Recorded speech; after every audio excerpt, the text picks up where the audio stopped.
தோல் உளுந்தம்பருப்பு 1 கப் எடுத்து அதில் 1/4 கப் அளவுக்கு பச்சரிசி, இட்லி அரிசி சேர்க்குறதுனாலும் சேர்க்கலாம். பச்சரிசினா கொஞ்சம் கிறிஸ்பியாக இருக்கும்.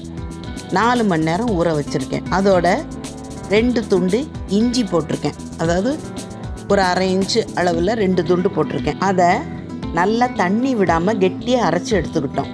அதோட சாம்பார் வெங்காயம் ஒரு 10-15 நல்லா சின்னதாக நறுக்கி போட்டிருக்கேன். கருவேப்பிலை, கொத்தமல்லி எல்லாமே பொடி பொடியாக நறுக்கி போட்டிருக்கோம். பச்சை மிளகாய் பொடியாக நறுக்கி சேர்த்துருக்கேன் காரத்துக்கு தகுந்த அளவுக்கு. பாதி பச்சை மிளகாயும் மிளகும் கூட போடலாம், இன்னும் ஆரோக்கியமாக இருக்கும். இல்லை தனி மிளகு போட்டு கூட இந்த அடை தட்டலாம். இப்போ கல் காஞ்சிருச்சு. நமக்கு எவ்வளவு தேவையோ அந்த அளவுக்கு மாவை தண்ணியை தொட்டு நல்லா உருட்டிக்கிட்டோம். அதை காஞ்சிக்கிட்டு இருக்க கல் மேலே தண்ணியை தொட்டு நம்ம அடை எப்போவும் தட்டுவோம்ல, அதே மாதிரி தான் இந்த உளுந்து அடையும் தட்டணும்.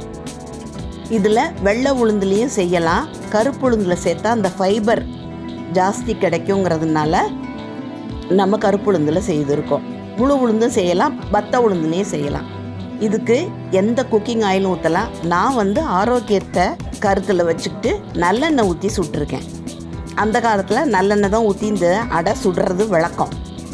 இது மாதிரி 2 பக்கம் நல்லா திருப்பி போட்டு நல்லா வெந்து வந்துடணும். மேலே நல்லா கொஞ்சம் மொறுமொறுப்பாகவும் உள்ளே நல்லா சாஃப்டாகவும் ஆரோக்கியமான அடை ரெடி. இது பெண் குழந்தைங்களுக்கு ரொம்ப நல்லது. குறுக்கு வலியெல்லாம் போயிடும்.